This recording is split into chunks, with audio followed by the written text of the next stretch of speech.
ver.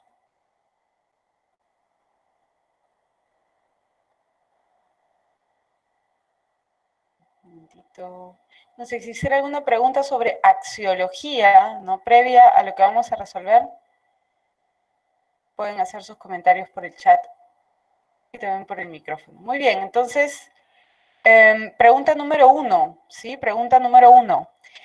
Dora, sí, así es, Miguel. 1. Dora observa desde su ventana los autos. Bien, no está presentando. A ver. Espero que era así. Ahí. Espero que sí. Muy bien. Listo. Entonces, perfecto. Número 1. Dora Dora observa desde su ventana los autos que recorren la avenida y dejan tras de sí un halo de humo negro. Dora se alarma ante la cantidad de dióxido de carbono liberado en el ambiente y considera casi de inmediato que la acción de esos vehículos es directamente perjudicial para la vida de quienes habitan y transitan dicha avenida. La actitud de Dora frente a lo observado implica un acto en el que valores de tipo son aludidos. Muy bien, estamos hablando de axiología, ¿sí? Muy bien, ¿cuál sería la clave aquí? Dora se alarma ante la cantidad de dióxido de carbono liberado en el ambiente y considera casi de inmediato que la acción de esos vehículos es directamente perjudicial para la vida de quienes habitan y transitan dicha avenida. Perjudicial, ¿no? Estamos frente, sí, a un acto valorativo. Dora, en este caso, está planteando una posición frente a la realidad, frente al humo de los vehículos, y en el que valores de tipo vital, así es, estamos hablando de lo perjudicial, de lo salubre, de lo insalubre. Excelente, Sandra, muy bien. Número 2, indique la teoría axiológica que considera a los valores como inexistentes, en tanto no refieren a hechos observables, limitándose a indicar reacciones emotivas. ¿Cuál sería esta teoría axiológica? Vimos algunas teorías axiológicas alternativas, ¿no? Que iban más allá del subjetivismo o del objetivismo. Recordemos que la axiología es la disciplina filosófica que estudia a los valores, ¿sí? Y que trata de entender un poco qué son los valores y cuál es su origen. En el subjetivismo hablamos de los valores que emergen desde un sujeto y del objetivismo de valores que serían intrínsecos a los objetos. Muy bien, vamos con la pregunta 2. Si los valores son considerados inexistentes, ¿sí? En tanto no refieren a hechos observables, simplemente serían reacciones emotivas.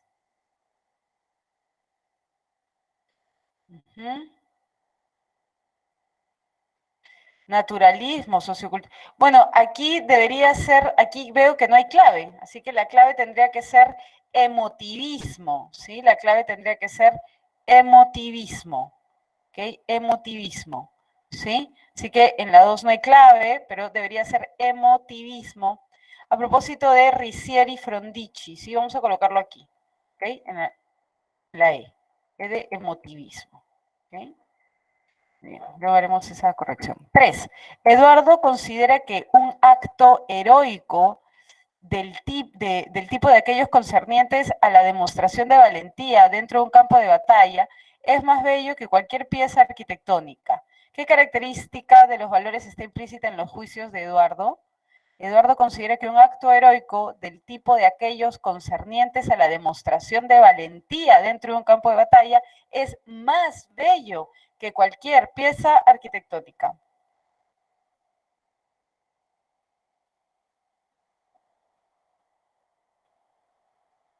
Estamos hablando, así es, de la gradualidad, de la intensidad con la que se experimentan ciertas estimaciones, ¿no? Más bello, más justo, ¿no? Preciso, muy bien. 4. Señale todos los enunciados incorrectos según el subjetivismo axiológico. Muy bien, señale todos los enunciados incorrectos según el subjetivismo axiológico. ¿El acto valorativo puede ser guiado por el placer? ¿Verdadero o falso? Verdadero, así es. Cuando hablábamos del hedonismo, ¿no? del hedonismo, inclusive del epicureísmo, ¿no? Con el hedonismo, con Aristipo de Cirene, hablábamos de un placer sensorial, de la felicidad humana relacionada con un placer de los sentidos. Con Epicuro hablábamos de una ataraxia, ¿no? Del tetrafármaco, de abandonar el temor al dolor, a los dioses, a la muerte, ¿no? Pero en Epicuro hablamos de un placer intelectual. Muy bien, el acto valorativo sí puede ser guiado por el placer. 2. Sostiene que los valores son independientes del sujeto, verdadero o falso. El subjetivismo axiológico sostiene que los valores son independientes del sujeto, falso, muy bien. Vamos con la 3. El sujeto capta el valor que ya está en el objeto. Ojo, estamos hablando de señale todos los enunciados incorrectos según el subjetivismo axiológico. ¿Mm? El sujeto capta el valor que ya está en el objeto, falso, ¿no? Pero el subjetivismo axiológico, los valores no están en el objeto, sino que se proyectan a partir de las estimaciones del sujeto. Muy bien, la clave entonces sería la letra E. Así es. ¿Listo? Continuamos. Pregunta número 5. Nicole prefiere ser abogada que filósofa, pues considera que la búsqueda de justicia para casos específicos es más loable que la búsqueda de la verdad por vía especulativa. ¿Qué característica de los valores se colige del planteamiento anterior? Entonces, Nicole prefiere ser abogada que filósofa, pues considera que la búsqueda de justicia para casos específicos es más loable, ¿no? Es más noble, es más... en su tabla de valores es preferible, ¿no? Así es, muy bien, Saraí, estamos hablando de jerarquía, cuando colocamos valores por encima de otros, ¿no? Cada sociedad va a establecer su propia tabla, ¿no? Jerárquica de valores. ¿Qué valores toma más en cuenta, ¿no? Algunos la solidaridad, otros la utilidad, ¿no? 6. Andrés observa una catarata desde el llano y se conmueve al punto de afirmar que es la escena más bella que ha visto. A su lado, Andrés observa y calcula la caída de la pendiente para así prefigurar una posible fuente hidroeléctrica, ya que no concibe la belleza de dicha catarata, sino el beneficio que pueda proporcionar a los habitantes de dicho lugar. Señale, ¿qué teoría axiológica guarda relación con los juicios de esta última?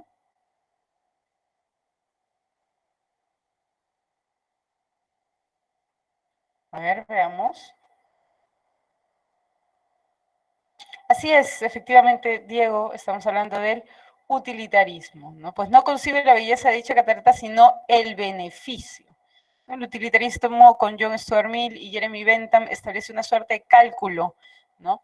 Que busca el beneficio, la utilidad para la mayoría de la población.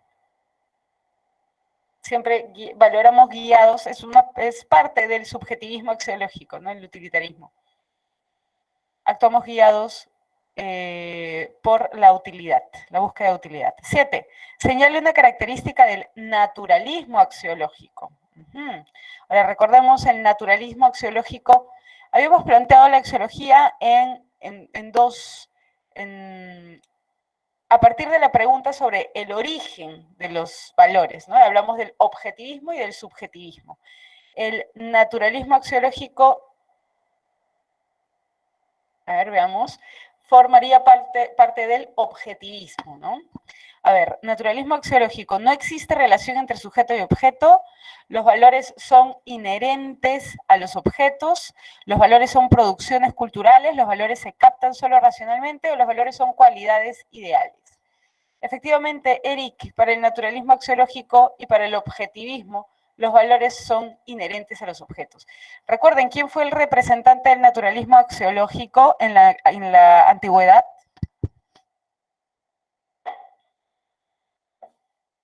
Excelente, muy bien, Gabriel. Así es, Eric Aristóteles. 8. Relacione ambas columnas. Muy bien, tenemos aquí relacione ambas columnas. Y aquí tenemos valores teóricos, ¿sí? Valores jurídicos, valores económicos, ¿sí? Muy bien, y aquí tenemos una columna, ¿no? Lo verosímil, lo inverosímil, lo placentero, lo doloroso, lo útil, lo inútil, la igualdad, la desigualdad. Muy bien, a ver, cuando hablamos de valores teóricos, ¿cuáles son los valores teóricos? La C, a ver, ¿cuáles serían valores teóricos? ¿Sí? ¿Cuáles serían valores teóricos? Valores teóricos hablamos de, claro, lo verosímil, lo inverosímil. Muchas gracias, así es, Gabriel. Cuando hablamos de valores jurídicos, cuando hablamos de valores jurídicos, cuando hablamos de valores jurídicos, hablamos de la igualdad, la desigualdad, preciso. Muy bien, Sandra. Cuando hablamos de valores sensoriales, ¿no? Hablamos de lo placentero, lo doloroso, muy bien. Y finalmente, cuando hablamos de valores económicos, hablamos de lo útil y lo inútil, ¿no? Así es, la clave sería la letra C. Muy bien, vamos con la pregunta 9. Señale los enunciados correctos sobre los valores según el idealismo objetivo. Bien, señale los enunciados correctos sobre los valores según el idealismo objetivo. Ahora, el idealismo objetivo estaba dentro del objetivismo, ¿no? Muy bien, ¿tienen una existencia a priori? ¿Los valores tienen una existencia a priori? ¿Son aprendidos intuitivamente? ¿Tienen una existencia a posteriori? ¿Cuál sería la clave? Así es, tienen una existencia a priori. Muy bien, Gabriel, verdadero, ¿no? Son aprendidos intuitivamente. Así es, también verdadero. Tienen una existencia a posteriori, falso. Estamos hablando aquí del idealismo objetivo de Platón, ¿no? Las ideas son estos valores que subsisten en una realidad distinta y distante, ¿no? Del mundo sensorial. Kant. Bueno, más que nada esto alude a Platón, ¿no? Al idealismo objetivo de Platón y del mundo de las ideas, o podemos ahora hablar de un mundo de los valores, ¿no? Vamos con la pregunta número 10. Nos dice, para Jorge, quien es budista, un santo es una persona que ha alcanzado un grado de iluminación o pureza espiritual que puede ser determinado como energía trascendente que se genera a partir de sus propios actos, esto es, su karma. Por otro lado, para Pedro, quien es católico, un santo es aquel que está fascinado por la perfecta verdad de Dios al punto de poder renunciar a sí mismo. Además, para ser reconocido, debe ser canonizado por el obispo de Roma. La anterior situación guarda relación con la teoría axiológica.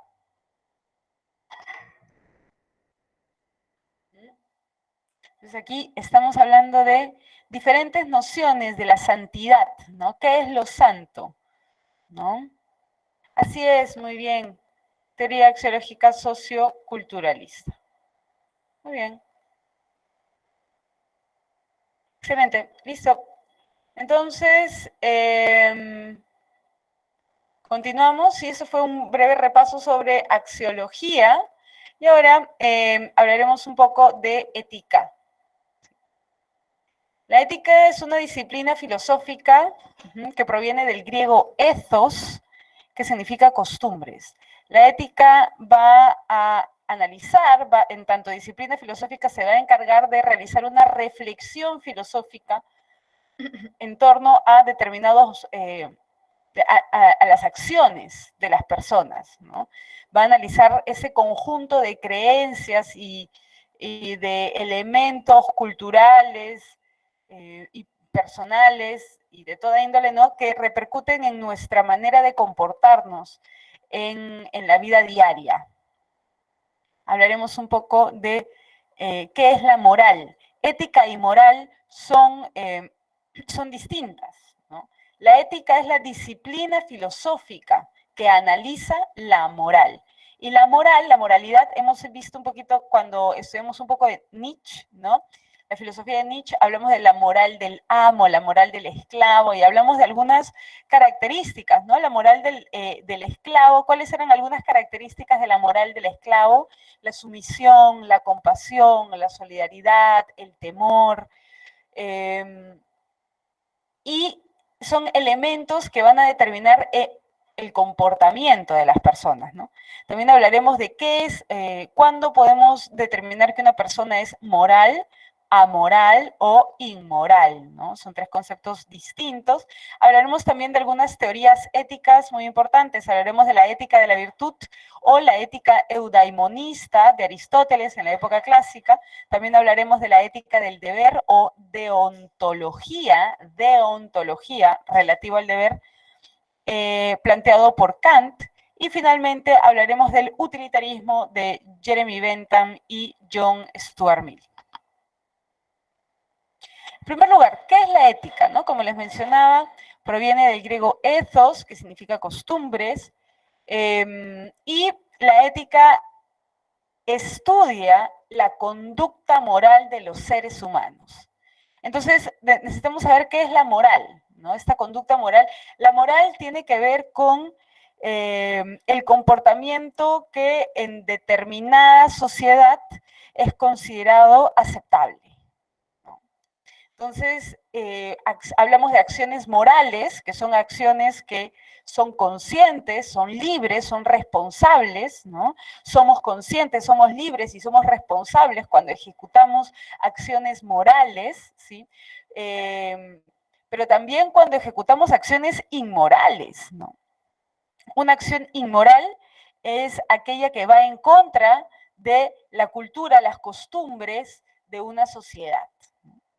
Y hablaremos también de la amoralidad, pero vamos poco a poco. Entonces, la ética se diferencia de la moral, en primer lugar, ¿no? La ética es una disciplina filosófica, la moral no es una disciplina filosófica. La moral alude al conjunto de creencias y factores socioeconómicos y demás, ¿no? Psicológicos, personales, ¿no?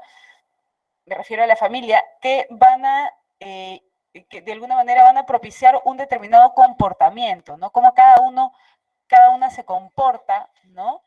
Dentro de la sociedad. Muy bien. Pero la ética, sí, la ética es una disciplina filosófica que va a reflexionar sobre estas conductas morales, ¿sí? Entonces, preguntas éticas son, ¿qué fundamenta la moral? ¿No? ¿Cuál es el fundamento de la moral? ¿Qué es el bien? ¿Cuáles son los principios morales que deben gobernar nuestras acciones?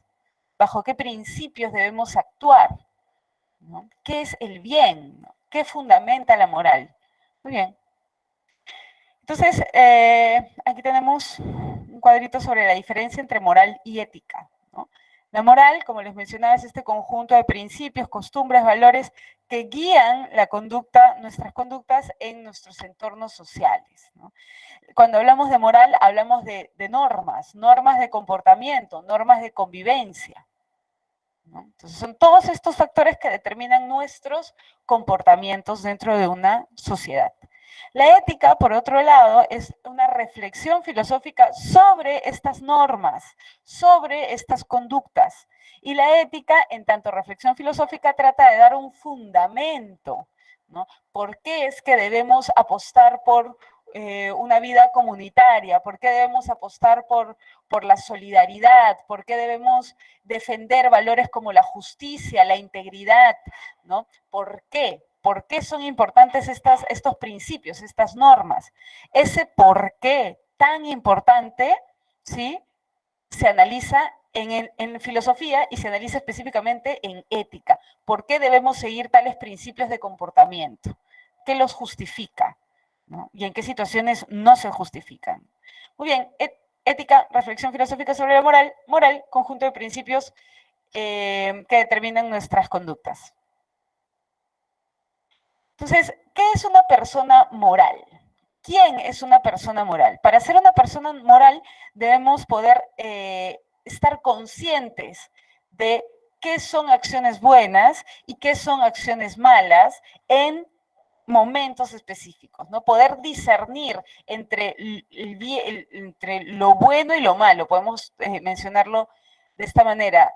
Lo bueno en tanto que nos beneficia, ¿no? Y lo malo en tanto que nos perjudica, ¿no? Lo bueno en tanto que nos permite recrearnos, nos permite vivir tranquilamente, y lo malo en tanto que nos perjudica, ¿no?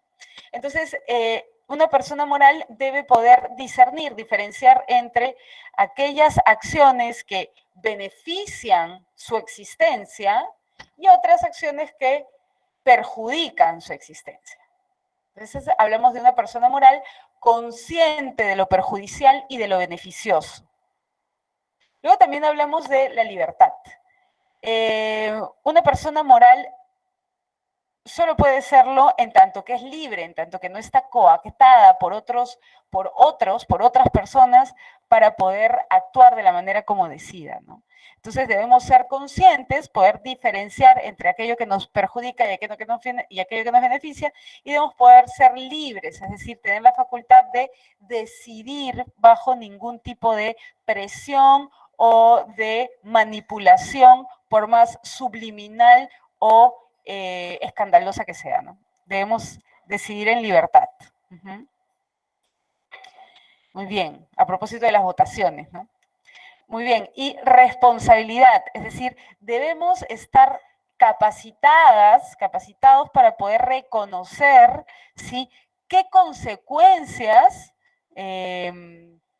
vendrán luego de nuestros actos, ¿no? Entonces, debemos hacernos responsables de lo que hacemos o de lo que vayamos a hacer. Entonces, una persona moral debe ser consciente, libre y responsable de sus propios actos. Responsable de sus propios actos. ¿Quiénes no son personas morales? Los infantes, ¿no? Los niños, las niñas no son personas morales porque no han adquirido la experiencia suficiente como para que su memoria les indique cuándo es que un acto es perjudicial o beneficioso. Además que no hablamos de libertad en infantes, ¿no? Siempre están bajo la supervisión de sus padres, ¿no? O de personas mayores. Entonces, los niños, los infantes, las niñas no son personas morales, así como tampoco son personas morales personas que sufren algún tipo de condición mental, ya que debido a esta condición, a estos trastornos, ¿no?, o esta condición, no podrían hacerse completamente responsables de sus actos, ¿no? Y a lo mejor tampoco podrían ser capaces de discernir entre lo beneficioso y lo perjudicial con respecto a ellos, a ellas mismas, ¿no? Entonces, la persona moral debe ser consciente de sus actos, ¿sí?, diferenciar entre lo perjudicial y lo beneficioso, debe ser libre, ¿no?, decidir bajo ninguna coacción explícita o implícita, y debe hacerse responsable de sus propios actos, debe poder proyectarse a las consecuencias de sus actos.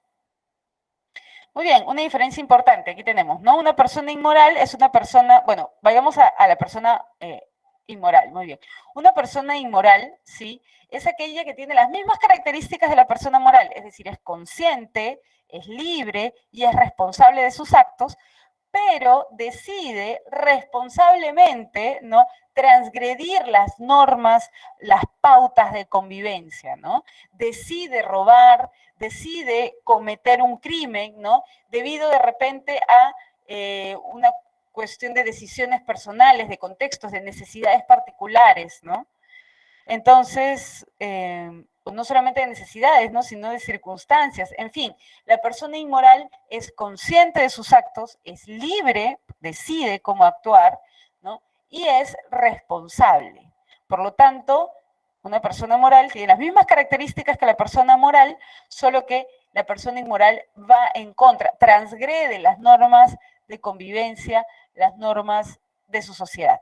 Por otro lado, la persona amoral, ¿sí?, a diferencia de la persona inmoral, carece de conciencia, carece de capacidad para diferenciar entre lo beneficioso y lo perjudicial.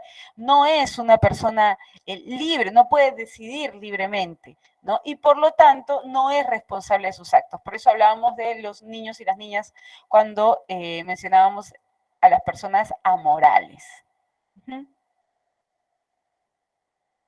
Muy bien, entonces, no sé si habrá alguna consulta, espero que todo esté claro, ¿no?, con respecto a esta diferencia entre persona moral, ¿no?, consciente, libre, responsable, y la persona inmoral, ¿no? Lo mismo, pero transgrede las normas de convivencia sociales. Muy bien. Hablaremos entonces ahora de las teorías éticas, ¿sí? Y el problema de la ética es, uno de los problemas de la ética es buscar estos principios que fundamenten nuestras acciones. Si somos seres racionales o seres políticos, como nos mencionaba Aristóteles, ¿no? Son politikon, seres políticos, seres que viven en polis, en comunidades, ¿no? Dado que poseen lenguaje y tienen la capacidad de abstraerse y de proyectarse al futuro, ¿no? Y recordar el pasado, aprender, ¿no? Entonces, ¿cómo debemos actuar? ¿Cómo debemos actuar las personas libres, humanas, ¿no? Luego también hablaremos, pues, entonces de la ética de la virtud, de la arete. Estamos aquí en el periodo clásico con Aristóteles, ¿no? También hablaremos de la ética del deber, ¿sí? Del acatar una ley moral, ¿no? Que provenga de nuestra razón. Confiar en la razón a tal punto de simplemente supeditarnos a actuar bajo las leyes que dicte nuestra razón, ¿no? Hablaremos de Kant, de la Ilustración y de su teoría del deber o la teoría deontológica. Y luego también hablaremos del utilitarismo con Jeremy Bentham y John Stuart Mill, ¿no? Como ya no nos dejamos guiar por, nuestras acciones no se dejan guiar por el placer, sino por aquello que es útil, ¿no? Aquello que nos beneficia. Muy bien, pero aquí también plantearemos un poco la idea de medios fines, ¿no? Porque si vamos a actuar guiados, guiadas, de acuerdo a la utilidad, al beneficio, entonces también deberíamos plantear ciertos límites, ¿no? Ciertos límites, ya que nos vamos a mover dentro de un campo de medios fines, ¿no? Vamos a hablar un poco de eso a mayor detalle en este momento. Muy bien, ética de la virtud. La ética de la virtud o la ética eudaimonista de Aristóteles. ¿Por qué eudaimonista? Ahí está, ¿no? El concepto de eudaimonía en Aristóteles refiere a la vida teorética, al bios theoretikos. Para Aristóteles, discípulo de Platón, la felicidad humana es aquella que se relaciona con una vida dedicada a la filosofía, una vida dedicada a la reflexión, a la teoría, a la contemplación. Entonces, para Aristóteles, ¿sí? El fin supremo de la vida humana es alcanzar la eudaimonía, es alcanzar este estado de contemplación a la que el ser humano tendería de manera natural, ¿no? Dado que somos seres pensantes, ¿no? Nos complaceríamos en la contemplación de los principios, ¿no? De los primeros principios. Entonces, la eudaimonía es para Aristóteles la felicidad humana, ¿sí? La felicidad humana basada en la reflexión. Muy bien, la ética de Aristóteles, también hay que mencionarlo, es una ética teleológica, ¿no? Proviene del griego telos, que significa fin, finalidad, un propósito, ¿no? Para Aristóteles, acuérdense cuando hablábamos de las 4 causas, ¿no? La causa formal, aquella que refiere a la esencia, aquello que no cambia, la causa material, aquello que refiere a la materia, el sustrato del cambio, ¿no? La causa eficiente, que nos remite al agente del movimiento, ¿no? Y hablábamos también de la causa final, ¿no? El para qué, el propósito, ¿no? Entonces, la ética de Aristóteles es una ética teleológica porque nos indica que cada acción tiende a un propósito, tiende a una finalidad, tiende a un bien.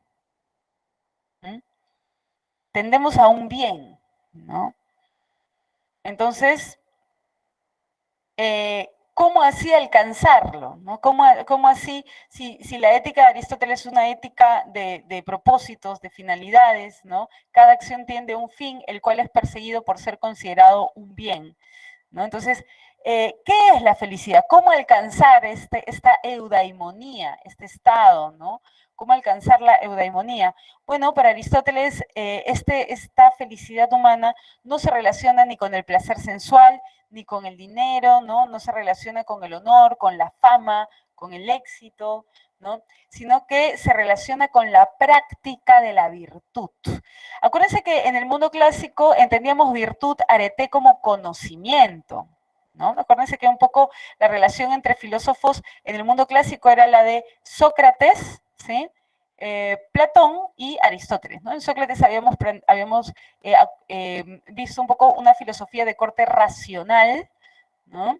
Una filosofía dialógica, una mayéutica, el alumbrar ideas, definiciones universales, ¿no? Una ironía, la búsqueda del conocimiento por medio del diálogo, aceptar la propia ignorancia, ¿no? Y en Platón, ¿sí? Hablábamos de arete, de la virtud como conocimiento. En Sócrates, Platón, hablábamos del vicio, ¿no? Que vendría a ser la antítesis de la virtud. El vicio sería producto de la falta de conocimiento, es decir, la ignorancia sería el origen de las acciones de las acciones injustas, ¿no? La falta de conocimiento. Entonces, arete virtud es conocimiento, ¿no? Y es por ello que el ser humano, en tanto ser racional, en tanto ser que tiende a la contemplación, que tiende a la filosofía, que tiende a la reflexión, ¿no? Bueno, para Aristóteles, las personas más felices serían aquellas que se dedican a la filosofía, un poco siguiendo la línea de su maestro.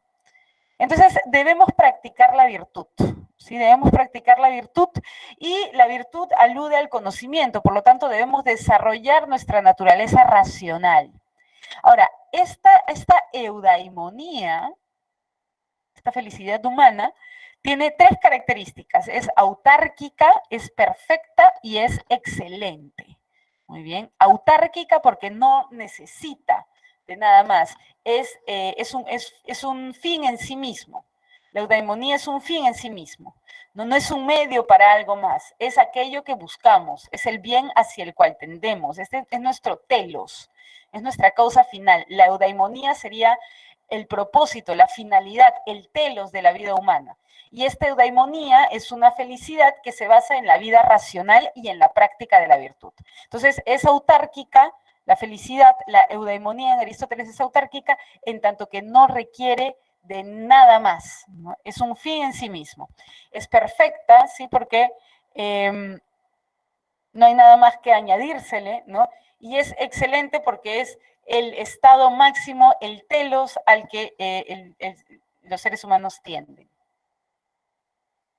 Entonces aquí tenemos dos tipos de virtud en Aristóteles, ¿no? Si virtud es conocimiento, ¿sí? Y la eudaimonía es la felicidad humana, es una felicidad que se basa no en la fama, ¿no? No en la riqueza, sino en el conocimiento. Entonces vamos a encontrar dos tipos de virtud, virtudes éticas y virtudes dianoéticas. Las virtudes éticas, ¿sí? Requieren de la repetición, ojo con ello, requieren del hábito, debemos practicarlas todos los días. ¿Para qué? Para poder controlar nuestra parte irracional, porque nuevamente Aristóteles, discípulo de Platón, no, acuérdense que en Platón asistíamos a una comprensión del alma tripartita, ¿no? El alma racional, el alma irascible, el alma concupiscible. En Aristóteles también encontramos el alma, ¿no? Irracional, la parte irracional del alma. Entonces debemos practicar la virtud de manera repetitiva, debemos hacerlos hábitos. ¿Para qué? Para sofrenar, para de alguna manera domesticar, ¿no? Sofrenar esa parte irracional. Aquí tenemos un ejemplo, el valor es un término medio, la valentía, ¿no? La valentía es un término medio entre dos extremos, la temeridad, ¿no? El ser demasiado avesadas, ¿no? Y la cobardía, temor a actuar, ¿no? Entonces, las virtudes éticas son virtudes que se practican, ¿sí? Diariamente, que son hábitos y que están situadas en el justo medio, ¿no? Entonces, en el justo medio debemos abandonar todo comportamiento extremo, ¿no? Ni la temeridad, ¿no? Ni ser completamente avesadas, ni dejar de actuar por cobardía, ¿no? El punto medio, la valentía, ¿no? Muy bien, entonces las virtudes éticas requieren del hábito, ¿sí? Mientras que las virtudes dianoéticas corresponden a la parte racional del alma. Y estas se van a desarrollar por medio de la educación, ¿sí? Entonces necesitamos del conocimiento, necesitamos un tipo de educación particular, una paideia, ¿no? Una currícula, más o menos una manera de educarnos para poder alcanzar estas virtudes dianoéticas, ¿no? Que no solamente se alcanzan con el hábito, ¿no? Sino que requieren de un conocimiento adicional. Entonces, el ejemplo, ¿no? Sabiduría, contemplar los primeros principios. Acuérdense, ¿quiénes son sabios? ¿No? ¿Quiénes son sabias? Las personas que pueden contemplar, que pueden comprender, que pueden hacer teoría, ¿no? La contemplación es hacer teoría, ¿no? De los primeros principios. De los primeros principios. En Aristóteles, la noción de Dios es comprendida como una causa primera, que es causa sui, es decir, que es causa de sí misma, ¿no? Por otro lado, ¿no? Tenemos la prudencia, ¿no? Entonces, la prudencia, deliberar lo que es bien y el mal para las personas. Entonces, las virtudes dianoéticas, como por ejemplo la sabiduría y la prudencia, ¿sí?, requieren de un conocimiento adicional, requieren de una educación particular, ¿no? Las virtudes dianoéticas y las virtudes éticas, aquellas que refieren a la repetición, al hábito y a un poco la domesticación de nuestra parte irracional del alma. Virtudes éticas, ¿sí? La virtud está en el término medio, en el justo medio, ¿no? Entonces, por eso debemos practicar las virtudes éticas, ¿no? Aquellas que refieren al hábito, ¿sí? Por ejemplo, entre la temeridad, justo lo que veíamos, ¿no? Entre la temeridad y la cobardía encontramos la valentía, ¿no? Entre el desenfreno y la apatía encontramos la templanza. ¿Mm? Y entre la prodigalidad, ¿no? Y la avaricia encontramos la generosidad. Entonces, la ética, ¿no?, es esta disciplina filosófica que analiza nuestra moral, nuestro comportamiento moral, ¿no? Y aquí estamos en ética tratando de encontrar estos principios de nuestro comportamiento. ¿Cómo debemos actuar en tanto personas humanas? Entonces, hablaremos ahora de la ética del deber o la ética deontológica. El término deontológico refiere al deber. Y para Kant, ¿sí?, debemos, bueno, con Kant, acuérdense de este filósofo ilustrado, ¿no?, que nos pedía que saliésemos de la minoría de edad y que nos atreviésemos a pensar por nuestra propia cuenta, porque existía una confianza plena en la razón, ¿no?, a tal punto de considerar que si tan solo nos encomendamos ya no a Dios, ya no a un decálogo, ¿no?, sino que ¿qué pasaría si simplemente nos encomendásemos a nuestra razón? Hay como una especie de sustitución, ¿no? Pero analicemos poco a poco, ¿no?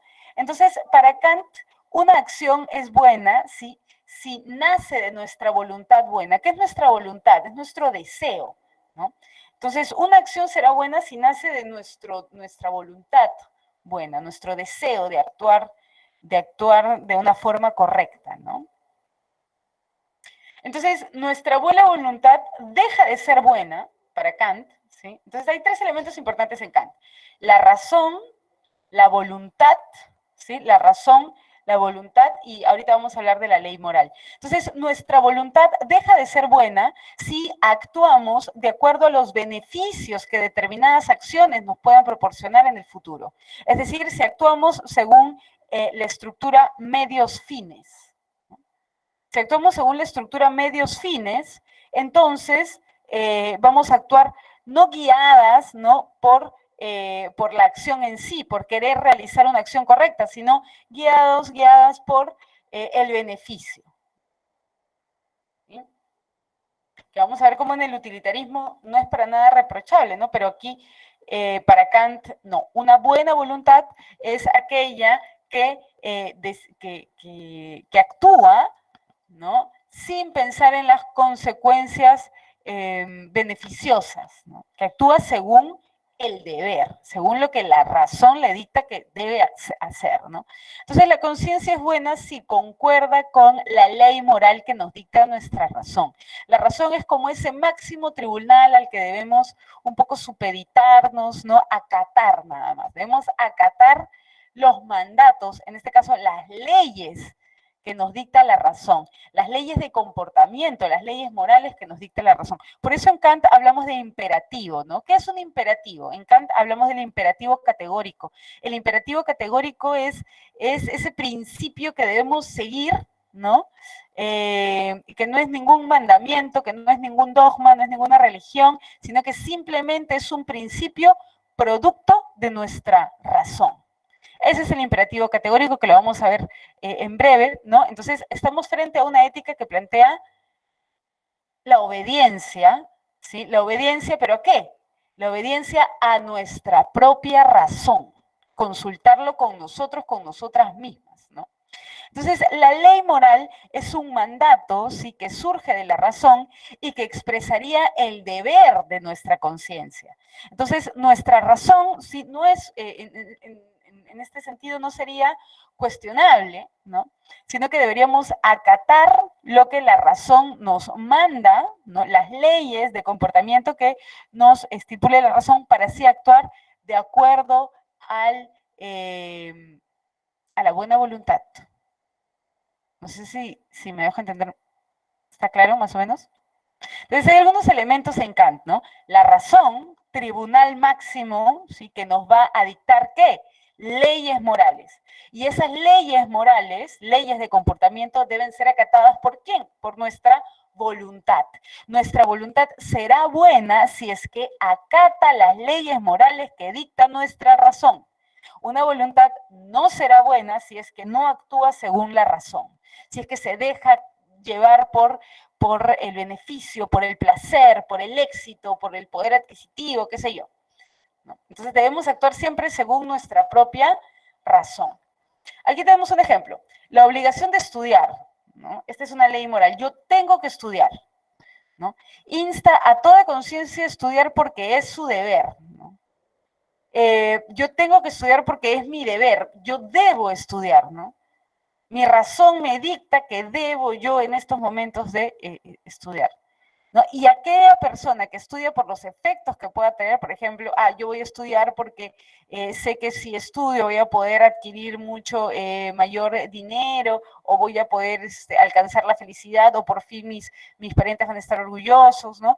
Entonces, para Kant, si pensamos en esta lógica de medios fines, si si buscamos realizar acciones consideradas buenas solo por el beneficio que nos pueda proporcionar, entonces para Kant no estaríamos actuando moralmente bien.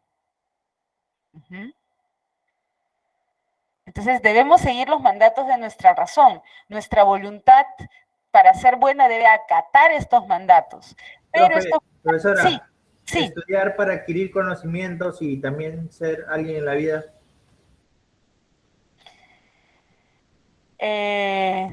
Tampoco estaría moralmente bien para Kant, me parece, porque debemos buscar realizarlo por el estudio en sí, ¿no? Por el deber, ¿no? No debemos ir más allá de eso, ¿no?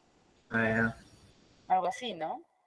Entonces, por ejemplo, si nos encontramos en la calle, ¿no? Y de repente hay una persona con quien tuvimos muchos problemas, no sé, judiciales en un pasado, ¿no? Pero esa persona está a punto de caerse de un puente y tú eres la única persona que tiene ahí un arnés y que se lo puedes dar y puedes salvarle la vida. Entonces, para Kant, debes hacerlo, ¿no? La razón te dicta esa ley moral. Debes hacer lo que la razón te dicta que debes hacer en ese momento sin pensar en los beneficios posteriores. Un poco esa es la idea, ¿no? Entonces vamos a hablar un poco cómo así Kant llega a este tipo de planteamientos desde la razón, ¿no? Entonces, sí. Pero todo eso lo definió él, o se basó en la cultura moral de su sociedad, por así decirlo. Sí, claro. Él en su metafísica de las costumbres, él está analizando las costumbres de su sociedad, ¿no? Y está dándose cuenta que los seres humanos necesitamos actuar no obedeciendo tan solo mandatos de las religiones, ¿no? Sino que deben, acuérdense que es también un miembro de la Ilustración, ¿no? Entonces, lo que él está proponiendo es que podamos actuar de acuerdo a los principios de nuestra razón. Vamos a ver cuáles son esos principios, ¿sí? ¿Okay? Muchas gracias por todos los comentarios, excelente. Nos dice, ¿cómo puede saber alguien si su voluntad es realmente buena, ¿no? O si está más bien mirando a su interés. ¿Okay? Aquí nos dice, Kant explica que todas las personas deciden sus actos en función de normas subjetivas llamadas máximas, ¿no? Estas sirven de guías a los actos. Entonces, debemos actuar según las máximas que nos dicta la razón, porque hay dos imperativos, hay dos mandatos, dos maneras de conducirnos, ¿no? Tenemos los imperativos hipotéticos, ¿no? En donde sí actuamos de acuerdo a la relación medios-fines, ¿no? Yo, aquí en este ejemplo, ¿no? Yo debo ayudar a los demás porque sé que de esa manera me van a felicitar. Entonces es realizar una autoexaminación total también, ¿no? Una depuración de todos nuestros fines, ¿no? Entonces, por ejemplo, dar una clase, darles en este momento una clase, ¿no? Que sea comprensible, que me pueda tomar la paciencia, ¿no? Para explicar ciertas ideas. ¿Y para qué hacer esto? Por el beneficio de recibir un salario o de repente un reconocimiento, o quizá por el hecho de que se asume que es mi deber transmitir esta información a ustedes para que ustedes la puedan corroborar, analizar, ¿no? Entonces, bueno, un poco ese es el ejemplo que salió, pero o el hecho de vender, ¿no? Atender bien a nuestros clientes, ¿para qué? Porque es nuestro deber atender bien a nuestros clientes en tanto vendemos productos para ellos, para ellas, o en tanto que puedan decir, ah, mira, esta vendedora qué amable, ¿no? Voy a regresar, voy a seguir consumiendo un poco más. Entonces, para Kant debemos hacer estas diferencias, ¿no? Entre el imperativo hipotético, ¿no? Cuando nuestras acciones se guían por beneficios que podamos adquirir más adelante en la lógica de medios fines, o por otro lado tenemos el imperativo categórico, ¿no? Son mandatos incondicionales, no hay ninguna excepción, ¿sí? Por ejemplo, debes tratar con respeto a los demás. ¿Por qué? Porque es tu deber, ¿no? Pero esa persona a mí me ha faltado el respeto innumerables veces, ¿no? Y no solamente a mí, sino también a mis familiares, ¿no? Pero aquí debes actuar, ¿sí? A tal punto de que puedas ver en ti reflejada a la humanidad entera. Entonces, Kant lo que está planteando es que un poco dejemos los mandatos, ¿sí? Externos, ¿no? Porque en la sociedad vivimos según esta lógica medios fines, ¿no? La misma lógica mercantil, comercial, ¿no? Todo se puede comprar, vender, ¿no? Bueno, no todo, pero algunos recursos, ¿no? Ahora estamos hablando de oxígeno, ¿no? Entonces, no sé, el punto es aquí que en la sociedad, para Kant, en su sociedad, ¿no? Estamos hablando del siglo XVIII, ¿sí? Alemania, Imperio Austrohúngaro.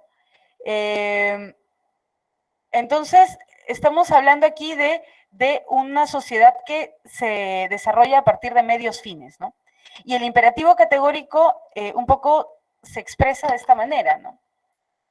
Es universal, ¿sí? En tanto que nos exige lo siguiente: obra siempre según una máxima, un principio, una máxima, que al mismo tiempo puedas querer que se convierta en norma universal. Entonces, cuando tú decides mentir, ¿sí? Estás diciéndole a la humanidad que esa es la manera como debe de comportarse, ¿no? Cuando decides hurtar, por ejemplo, ¿no? De una manera inmoral, ¿no? Acuérdense que la persona inmoral es consciente, es libre, es responsable de sus actos y aún así decide transgredir las normas de su sociedad, ¿no? Entonces, cuando robamos, cuando mentimos, ¿no? De alguna manera estamos planteándole a la sociedad que actúe de esa manera, a las demás personas que actúen de esa manera, ¿no? Obra siempre según una máxima que al mismo tiempo puedas creer que se convierta en norma universal, ¿no? Ok. Y dignidad, formulación del imperativo categórico según la dignidad, ¿no? Obra de tal modo que uses la humanidad, bueno, ese término uses, ¿no? La humanidad tanto en ti como en otro, siempre como un fin y nunca solamente como un medio, ¿no? La dignidad humana, ¿en qué consiste? En que las personas no somos medios para otros fines, ¿no? La vida humana es un fin en sí mismo, ¿sí? No es un medio para otros fines, ¿no? Entonces, esto es un poco lo que está planteando Kant, ¿sí? El imperativo categórico, ¿sí? Actuemos de manera que con nuestro comportamiento estamos planteando una pauta de comportamiento para toda la humanidad, ¿sí? Y nunca comprendamos a los seres humanos como medios para otros fines, sino siempre como fines en sí mismos. De ahí que hablemos de dignidad humana, ¿no? Fines en sí mismos, nunca medios para otra cosa, ¿no? Bueno, aquí tenemos un ejemplo, el ejemplo del amigo y el asesino. A ver, veamos. Supongamos que un amigo se refugia en mi casa porque le persigue un asesino. De pronto el asesino llama a la puerta y nos pregunta si nuestro amigo está en nuestra casa. ¿Qué deberíamos hacer?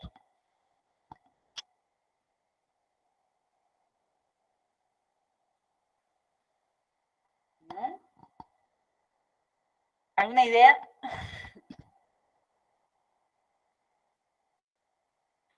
Según Kant, le digo dónde está.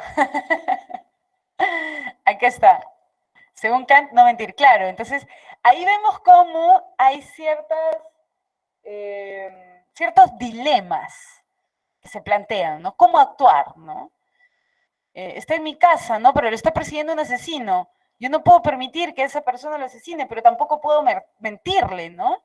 Entonces, ¿qué hago? Entonces, vemos que la ética deontológica, la ética del deber que nos está planteando Kant, disculpen, va a suscitar determinadas situaciones complejas, ¿no? Complicadas. No sabemos exactamente cómo actuar en estas situaciones, ¿no? Entonces, es por ello que también tenemos otras propuestas en ética, ¿no? La ética utilitarista con Jeremy Bentham y John Stuart Mill. Con Jeremy Bentham planteamos una especie de cálculo hedonista, es decir, calcular aquello que nos beneficia, aquello que nos perjudica, ¿no? Entonces, el ser humano, para los utilitaristas, lo que busca es maximizar el placer y evitar el dolor. Maximizar el placer y evitar el dolor. Y aquí podemos encontrar un poco la relación del utilitarismo con la escuela hedonista y con la escuela epicureísta, ¿no? Pero sobre todo más con la escuela epicúrea, porque el placer del que nos habla John Stuart Mill es una búsqueda del placer intelectual, ¿no? De un placer que se relaciona con los seres humanos, ¿no? Y ahí también recordamos un poquito a Aristóteles, ¿no? Un placer que se relaciona con los seres humanos. Entonces, ¿cuándo una acción será buena? Cuando se realiza buscando nuestro beneficio, ¿no? Buscando maximizar nuestro placer, buscando evitar nuestro dolor, ¿no? Entonces, ¿pero qué sucede cuando vivimos en una sociedad? Entonces debemos buscar, ¿sí? Debemos buscar el beneficio, la utilidad para la mayor cantidad de personas. ¿Mm? Aquí tenemos un ejemplo, ¿no? Imaginemos que un tren sin frenos viene a toda velocidad y se dirige hacia 5 trabajadores que están en la vía. No podemos avisarles y tampoco podemos detener el tren, pero sí podemos accionar una palanca que lo desviará hacia otra vía. El detalle es que en esa otra vía hay una sola persona. Según los utilitaristas, ¿qué deberíamos hacer? ¿Salvar a las 5 personas y dejar que muera una, o dejar morir a 5 para salvar a una persona? ¿Qué elegiría un utilitarista?